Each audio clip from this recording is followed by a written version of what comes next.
Historical Reconstruction of Aryan X. Episode 49. The Samhwang as 3 sovereigns and the Palgwae as 8 trigrams. It has been said that the Samhwang, were appointed non-kings who assisted and acted on behalf of the Buddha, the highest elder in Central Asia during an age of theocratic unity. While emperors in the later age of the separation of politics and religion held absolute political power, the Samhwang acted as deputies for the heavenly king's political authority in the age of theocratic unity. One of the core tenets of Eastern thought is the existence of the Gwei, which are related to yak, divination. It is said that this system of divination was created by Taiho Bakwishi, one of the Samhwang, who, as a non-king, held the highest status. First, what does yak, the divination of Eastern thought, signify? Yak can be summarized by 2 terms, yakdongsong, or dynamic nature, and yakhak gwange, or the relationship of yak studies. The yak of Eastern thought means to change. What does it mean to change? This change, or yak, is sometimes referred to as myangrihak, a study that people accept as destiny. For those who believe that a person's fate is predetermined from birth, they say it is possible to gauge a person's entire life's destiny through yak. Let us consider one thing. To gauge a person's destiny and life through the Gwei of yak also implies that their destiny is predetermined to be seen from the perspective of yak. If so, this would mean that the destinies of all people in the world were created by Taiho Bakwishi, the creator of the Gwei of yak.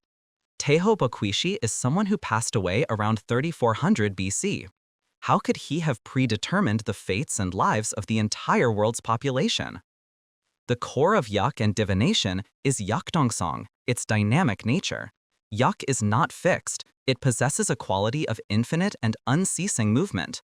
Therefore, due to the uncertainty of what lies ahead, we can find ways to predict potential variables of the future, and one of these methods is the divination of yak. In other words, the divination of Eastern thought, yak, was also a means for those who had prepared with their utmost effort to foresee and guard against unexpected variables.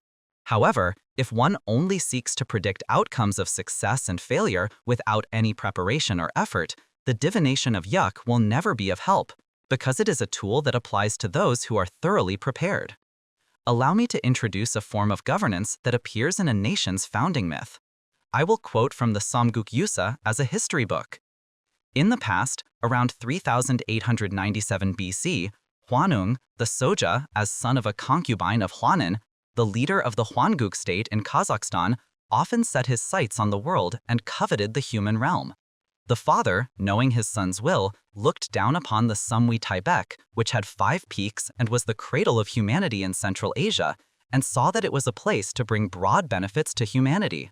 He immediately gave his son 3 chunbuin, or heavenly seals, and sent him down to Central Asia to rule the human world. Hwanung, who was a Buddha, led a multitude of 3,000 and descended to a sacred tree on a divine altar at the peak of Mount Taibek, a sacred and mystical mountain in Central Asia. This place was called Shinshi, the divine city, which was the capital, and this figure is called a Buddha. He governed and civilized the world by taking charge of over 360 affairs of human society, including grain, life, disease, punishment, and the distinction between good and evil, while leading the Pungbek, who studied the winds, the Usa, who studied the rains, and the Unsa, who studied the clouds. The attached content describes the migration of the Vairocana Buddha from Kazakhstan to Central Asia around 3897 BC, which occurred long after the initial migrations more than 10,000 years BC. The people who accompanied him at this time were a group of experts, including the Pungbek, Usa, and Unsa. Do you know who these people were? Pung means wind, U means rain, and Un means clouds. The core of this group was comprised of people well-versed in astronomy and geography, who studied these phenomena. Would this group of experts, who specialized in astronomical observation, truly have managed the affairs of the human world by relying on the absurd divination of yak as we know it? No. These expert groups managed state affairs by mobilizing the full extent of their specialized knowledge. Only at the very end did they attempt divination from the perspective of Yuk as a preliminary measure against any unforeseen variables. Yuk was a final, practical step of prediction or confirmation to prepare for an uncertain future. And the final core of Yuk lies in the Yukhak Gwange, the relationship of Yuk studies. That is, the divination of Yuk cannot give a single answer, but presents a problem of choice. The outcome changes depending on which divination result one chooses, so the person leading the Yuk divination bears the responsibility of inducing the best possible result. Please do not treat or perceive the Yuk of Eastern studies from a merely superstitious viewpoint. For reference, it is crucial to remember the fact that during the 500-year Joseon dynasty in Korean history, the subject of Yukhak, called the I Ching, was included in the state examination for appointing government officials. In Eastern studies, Yukhak was also a field of study for the highest elite groups to predict future uncertainties. Now, we have learned that the beings known as the Samhwang, belong to the history of present-day China. And it is said that one of the Samhwang, Taeho Bakwishi, created the Palgwae of Yuk. I quote from the Dusan Encyclopedia. The 8 diagrams, Peihung diagrams, that form the basis of the 64 Gui that constitute the Yuk, they are Gun, Kan, Tai, Ri, Jin, Sun, Gam, and Gun. The word gua, is cognate with gua, meaning to hang, and signifies hanging up the forms of all things in heaven and earth to show them to people. They are constructed by pairing 3 yin-hyo and yang-hyo in ratios such as 1:2 or 2:1. According to the Annals of the Three Sovereigns, in the records of the Grand Historian, the Palgwae were created by Bokui, China's most ancient sovereign, after observing astronomy and geography. Later, these gui were layered in pairs to create the 64 Jungui, which were used to divine people's fortunes, both good and bad, Gilhung Huafuk. As mentioned above, it is said that the sovereign Bokwishi, who appears in Chinese history, created the Palgwae. However, the country that uses this Palgwae as its national flag is not China, which insists this history of the Samhwang is its own, but Korea.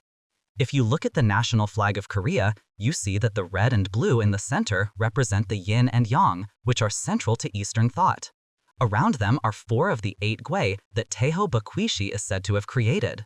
Who then were the true protagonists of the history of Central Asia and China? Truth cannot be hidden simply by covering one's face with a mask. In the next episode, I will reveal the first coup d'etat that occurred during the Age of Theocratic Unity. This shocking historical event ushered in the age of the separation of politics and religion for all of humanity. I sincerely hope that you will contact many people to join in this once-in-a-lifetime opportunity. The heavens and the earth will tremble. Please note that the subtitles can be translated into the language of each country, so please make use of them. If there are any issues, please contact me via the comments or Google Mail. My Google Mail address is aryanrealhistory@gmail.com. The YouTube channel address is Historical Reconstruction of Aryan X or History Restoration of Aryan X. Everyone, your subscriptions and likes represent your conscience and passion for the truth, so please do not forget them.